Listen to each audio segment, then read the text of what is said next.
L'UFC Que Choisir vient de sortir une étude dans laquelle il montre que l'inflation alimentaire a progressé encore en juillet, contrairement à ce que nous disait le gouvernement ou Bruno Le Maire. En fait, l'inflation alimentaire, elle continue à augmenter. Et je ne sais pas si on peut vraiment en vouloir à Bruno Le Maire. Son tort, son véritable tort, c'est de promettre des choses qu'il ne peut pas tenir. Il ne peut pas les tenir parce que ça ne dépend pas de lui, ou du moins pas que de lui. Il y a eu une erreur du gouvernement qui a été de jouer avec l'argent. C'est-à-dire qu'on a dépensé beaucoup trop d'argent et en face, on a une BCE qui a mis des taux à 0%. Et ça a créé une inflation dans son ensemble. Mais sur l'inflation alimentaire, vous avez aussi des problèmes liés aux matières premières. Et là, on ne contrôle pas vraiment ce qui se passe parce que la France n'est pas productrice de toutes les matières premières. Alors attention, on n'est pas non plus exempt de faire des erreurs. Là, récemment, on voit que l'Europe veut réduire le cheptel bovin. Eh bien, ça risque de créer une inflation sur le prix de la viande. On voit que on est en train de faire plein d'erreurs au nom de Gaïa. On est en train de limiter les surfaces agricoles, on veut limiter le nombre d'agriculteurs, etc. Tout ça, on a une administration qui pèse de plus en plus là-dessus. Tout ça, ça va avoir des conséquences nécessaires sur les prix de l'alimentaire. Quand on interdit le gaz et le pétrole russe, et on finit toujours par l'acheter par d'autres biais, et que du coup, on finit par réenchérir le prix de l'énergie, eh bien, ça a une conséquence sur les prix de l'alimentaire. Donc, attention, le gouvernement, il a vraiment un rôle sur l'inflation alimentaire et il en est en partie responsable. Mais, encore une fois, il ne faudrait pas qu'il s'engage trop vite sur le fait que l'on va baisser l'inflation alimentaire parce qu'il y a des choses sur lesquelles notre gouvernement n'a pas prise. Et c'est de ça que l'on va voir, notamment avec l'Inde et avec la Russie, où on va voir que vous risquez très bientôt d'avoir des augmentations de prix énormes sur le blé et sur le riz. Bonjour et bienvenue dans cette nouvelle vidéo de DME en direct. Comme toujours, si vous n'êtes pas abonné, bien, je vous suggère de le faire et de cliquer sur la cloche pour être prévenu lorsque je sors une nouvelle vidéo. On va voir tout de suite que l'Inde, en fait, se retrouve avec une inflation du prix du riz extrêmement forte chez elle et que du coup, l'Inde va réduire ses exportations de riz. L'Inde a interdit la semaine dernière l'exportation de riz blanc non basmati pour préserver son marché intérieur, une décision qui pourrait avoir de fortes répercussions à l'étranger. C'est une décision lourde de conséquences qu'a pris l'Inde jeudi dernier, le premier pays exportateur de riz dans le monde. L'Inde, c'est quand même, pour ça que j'en parle, c'est quand même très gros dans les exportations de riz, un peu moins en France. C'est pas le plus gros exportateur de riz en France, mais ça va avoir une répercussion sur les prix mondiaux du riz. Donc, le premier exportateur de riz dans le monde interdit l'exportation de riz blanc non basmati, et ce avec effet immédiat.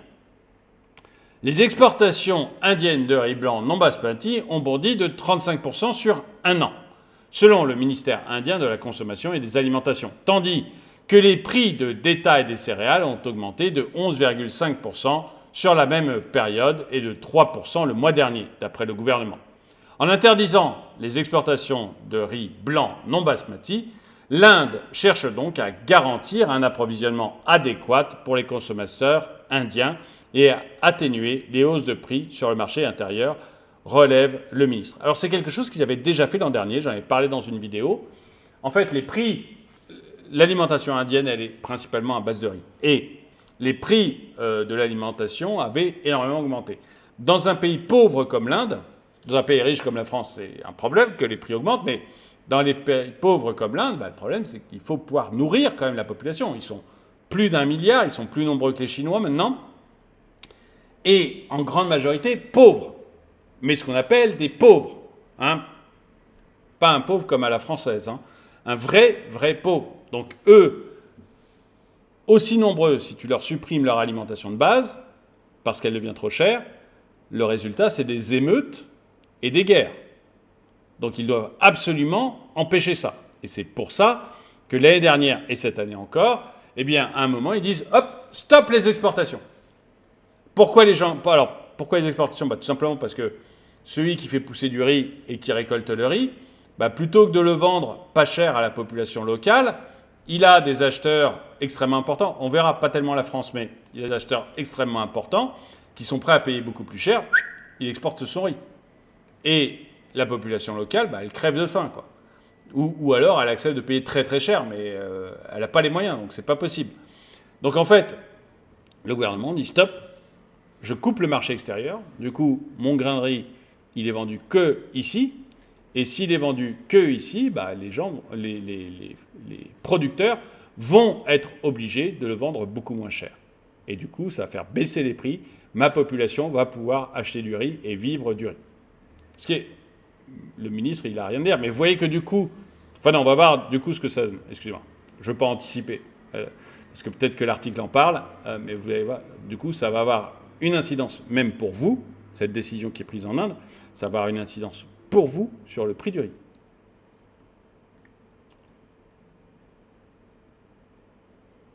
Mais en tentant de réduire le coût du riz en Inde, le gouvernement de Narendra Modi pourrait, par la même occasion, faire grimper les cours internationaux de la céréale. Ces derniers ont déjà fortement augmenté en raison des problèmes de la pandémie de Covid et de la guerre en Ukraine et de l'impact du phénomène climatique El Niño sur les rendements des rizières. Sans oublier certains pays, j'avais fait une vidéo, je ne me rappelle plus lequel c'est, qui ont décidé de faire du riz biologique. Ils ont interdit tout ce qui est pesticides, tout ce qu'on utilise en principe pour cultiver. Ils l'ont interdit pour faire du truc bio. Le résultat, c'est que la production s'est effondrée. Eux qui vendaient leur riz, ils n'ont plus pu vendre leur riz. Ils ont été obligés Enfin, non seulement ils n'ont plus pu vendre leur riz, mais ils n'en ont même plus assez pour manger. Résultat, révolution. Le dictateur en place avec sa famille a dû fuir à l'étranger avec des mallettes de billets. Et voilà, et c'est comme ça que ça s'est terminé, parce qu'ils ont voulu faire du bio et de l'agriculture. Ils vendaient énormément de riz, de très grande qualité. Je dirais que c'est Sri Lanka, mais je ne suis pas certain. J'ai fait une vidéo dessus, mais il y a un an, donc je ne me rappelle plus. Et je ne me rappelle plus comme ça du nom du pays, je me rappelle bien de ce qui s'est passé. Et voilà, ils ont voulu faire du bio, mais le bio, ça ne produit pas assez. Résultat, non seulement plus d'exportation, mais en plus les gens locaux qui ne peuvent plus manger. Comme c'était la principale source de richesse du pays, le pays s'est complètement effondré, révolution. Et voilà, mais le temps de repartir, maintenant, ça va mettre très longtemps, quoi. Donc voilà. Bon, mais du coup, il manque quand même aussi leur production de riz sur le marché mondial. Le prix du riz à la tonne est de 513 $ pour le mois de juillet 2023, alors qu'en mai-juin, il était de 470 $ la tonne. Donc on a un prix du riz qui a augmenté de 10%. C'est exactement le même niveau qu'en 2008, au moment de la crise économique et financière, relève auprès de France Info Thierry Pouche, économiste à l'université de Reims, Champagne-Ardenne. Donc, on a une grosse augmentation des prix mondiaux. C'est ce qui fait que vous allez être touché. On va détailler parce que vous n'allez pas être touché immédiatement. Comme la Thaïlande et le Vietnam, et dans une certaine mesure le Pakistan et les États-Unis, les principaux exportateurs après l'Inde n'auront pas assez de riz pour remplacer les volumes indiens non exportés. L'inflation va évidemment augmenter selon Okhar, je ne sais pas prononcer, analyste à l'institution financière Robobank. Le jeu de l'offre et de la demande rentre évidemment en ligne de compte. Les pays importateurs cherchent à remplir leurs stocks et les pays exportateurs en profitent pour faire grimper la facture, résume Patricio Mendes del Villa, économiste et chercheur au CIRAD, le Centre de coopération internationale de recherche en agronomie pour le développement. Donc, une augmentation des prix du riz au niveau mondial. La France n'est pas le principal importateur de riz indien. Donc, Enfin, nous n'importons pas trop de riz indien, nous l'importons venant d'autres pays. Donc, on pourrait se dire, ce que fait l'Inde, ça ne nous touche pas. Mais ça nous touche parce que le riz venant de partout ailleurs va augmenter, à cause de ce que je viens de dire. Vous n'aurez pas un effet immédiat, parce que les accords qui sont passés entre les industriels et les distributeurs, ils sont passés à l'année. Donc, on va attendre tranquillement que ces accords soient terminés, et puis ça sera sur le renouvellement des accords que vous serez impacté. Donc, vous ne savez pas être impacté tout de suite, mais vous serez impacté. Mais vous voyez que là, on a un exemple du fait que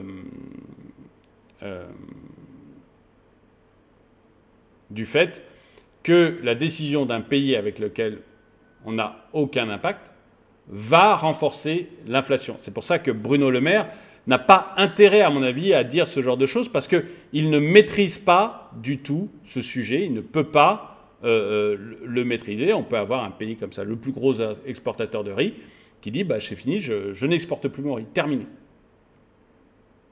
Donc du coup, augmentation du prix.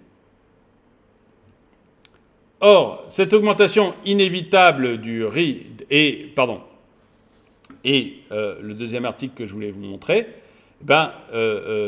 c'est sur le blé. On reviendra au riz tout à l'heure. Mais vous voyez, c'est sur le blé pour bien vous montrer que Bruno ferait mieux de se taire de temps en temps. Le blé, on pensait que c'était tranquille, il y avait de bonnes récoltes. On pensait que cette année, ça serait tranquille, le blé. Les cours des céréales débutaient la semaine sur une nouvelle flambée ce lundi à la mi-séance sur Euronext. Les tensions en mer Noire ont en effet encore rapidement pris de l'ampleur après des frappes russes sur une infrastructure portuaire du Danube. Les frappes sur Odessa se sont en août poursuivies durant le week-end. Donc là, vous voyez, c'est la guerre entre les Russes et l'Ukraine. L'Ukraine est gros exportateur de blé, la Russie aussi d'ailleurs. Mais la guerre entre eux fait que on a la Russie qui décide tout d'un coup de mettre un peu la pression sur les exportations de blé sur les infrastructures portuaires du Danube, qui bombarde aussi des lieux de stockage. Et du coup, vous allez avoir le prix du blé qui va s'envoler. Le prix du blé, le blé, ça rentre dans beaucoup de vos aliments. Ça veut dire que le prix de la matière première qui compose énormément de vos aliments va augmenter. C'est un prix spot, ça va peut-être pas durer, mais il y a cette augmentation qui existe. Les attaques ukrainiennes de drones à Moscou ont également Des attaques ukrainiennes de drones à Moscou ont également été rapportées par les autorités russes et confirmées par Kiev. Les conditions climatiques aux US sont également encore au centre des préoccupations. Alors on voyait que ce n'était pas très important jusqu'ici parce qu'on avait fait de très très bonnes récoltes, notamment en Russie. Mais voilà, vous voyez, ça dérape vite. Ces dernières cartes météo annoncent une nouvelle vague de chaleur critique dans une large partie du Midwest, tandis que les pluies risquent de rester mesurées sur la semaine à venir et l'ensemble du mois d'août. Vers 13h, le blé Euronext, à échéance septembre 2023, flambé de 15,25 € la tonne à 262,50 € la tonne. Donc vous voyez que là, on est sur une multiplication par 10, même plus, presque 20. Je ne vais pas vous faire toute la lecture des euros la tonne, mais on est grosso modo sur une augmentation x10, voire x20 du prix du blé. Alors, ça se calmera parce qu'il y a de la spéculation, mais vous voyez que ça bouge énormément. Et ce que je voulais dire, c'est que au lieu de nous dire l'inflation va baisser, etc., pour essayer de nous rassurer, alors qu'en plus ça ne se passe pas, UFC Que Choisir vient juste de le dire, on a des politiques qui devraient se concentrer sur ce qu'ils sont capables de maîtriser. Le prix de l'énergie, il peut maîtriser Bruno Le Maire. Ça, totalement, lui et Emmanuel Macron, bien sûr, ils peuvent le faire baisser du jour au lendemain. Ils sortent du prix européen de l'énergie et ils refont le calcul qu'on faisait avant avec EDF. Ils peuvent le baisser du jour au lendemain. C'est pas un problème. Et ça entraînera une baisse sur les prix de l'alimentaire, hein, puisque l'alimentaire, vous avez de l'énergie, que ce soit pour cultiver les tomates, ou même transporter les marchandises alimentaires d'un point A à un point B, ou pour les frigos, pour les maisons d'entretien, ou chez les industriels, pour tout. La conserverie, par exemple, ça utilise énormément d'énergie. Donc là-dessus, il peut faire des choses. Par contre, il ne les fait pas, et c'est complètement indigne. Par contre, il ne peut pas nous promettre sur les matières premières parce qu'il ne maîtrise pas du tout ce genre de sujet et que là, il va à la catastrophe en nous faisant croire qu'on va avoir une baisse des prix alimentaires parce que, encore une fois, il ne maîtrise pas et que donc ça peut vite flamber. Et c'est des promesses en l'aise, c'est des promesses non tenables. Alors, je finis avec le riz pour que vous ayez toute l'information. Selon l'agence de presse Reuters, les principaux acheteurs de riz non basmati indien sont le Bénin, le Sénégal, la Côte d'Ivoire, le Togo, la Guinée, le Bangladesh et le Népal. Pour Gros Intelligence, la Turquie, la Syrie et le Pakistan devraient souffrir de ces interdictions alors que ces pays sont déjà confrontés à une forte inflation des prix alimentaires. L'Inde pourrait perturber le marché mondial du riz avec une vitesse beaucoup plus grande. L'Inde pourrait perturber le marché mondial du riz avec une vitesse beaucoup plus grande que l'Ukraine ne l'a fait sur le marché du blé avec l'invasion de la Russie. Voilà, on vient juste de parler d'un nouvel épisode de blé entre l'Ukraine et la Russie qui fait exploser x10 sur les cours. Donc vous voyez que la situation de l'Inde aussi est grave. Le président de l'association a déclaré, le président de l'association des exportateurs de riz. D'ailleurs, selon Thierry Pouche, Moscou pourrait bien profiter de la situation pour vendre sa production de céréales hors riz à un prix bien inférieur. Les consommateurs français seront-ils eux aussi touchés par la hausse des prix du riz non basmati? Pas immédiatement, assure l'expert à nos confrères. Il faudra pour cela attendre que les contrats entre fournisseurs et distributeurs soient renouvelés. C'est ce dont je vous parlais tout à l'heure. Donc, vous n'allez pas être touché tout de suite, mais ça va arriver. D'autres éléments rassurants, la France ne dépend pas des exportations indiennes. Mais ça, c'est pas très grave, journaliste. C'est pas extrêmement grave parce que le prix est un prix mondial et que s'il n'y a plus assez de riz indien, le fait qu'il y ait beaucoup moins de riz, les États-Unis et les autres pays producteurs vont augmenter leur prix du riz.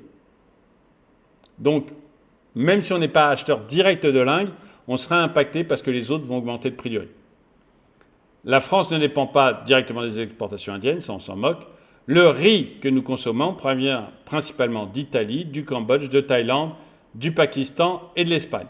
Mais ils vont tous augmenter le prix de leur riz. Voilà. Nous pourrions donc moins souffrir de la décision indienne que d'autres pays. Voilà. Mais ce que je voulais, c'était vraiment vous dire que, vous voyez, le riz et le blé sont en train d'augmenter assez rapidement pour des décisions sur lesquelles notre gouvernement n'a aucun impact. Donc, il faut vraiment qu'on arrête de nous promettre des choses qui ne sont pas tenables. Par contre, l'État a un impact extrêmement fort sur le prix de l'énergie. Il peut, sur un trait de plume, en très très peu de temps, faire baisser de manière très importante le prix de l'énergie. Et là, vous aurez un véritable impact sur les prix de l'alimentaire. Mais il ne veut pas le faire. On a un État qui fanfaronne, qui plastronne, qui parle et qui n'agit pas sur ce qu'il peut faire. Et pour moi, c'est là qu'est le problème. Arrêtez de nous promettre ce que vous ne pouvez pas tenir. Par contre, faites ce que vous pouvez faire. En tout cas, merci d'avoir regardé cette vidéo. Mettez-lui un pouce vers le haut, commentez-la, partagez-la. Merci à tous ceux qui soutiennent la chaîne. Et moi, je vous dis à très bientôt.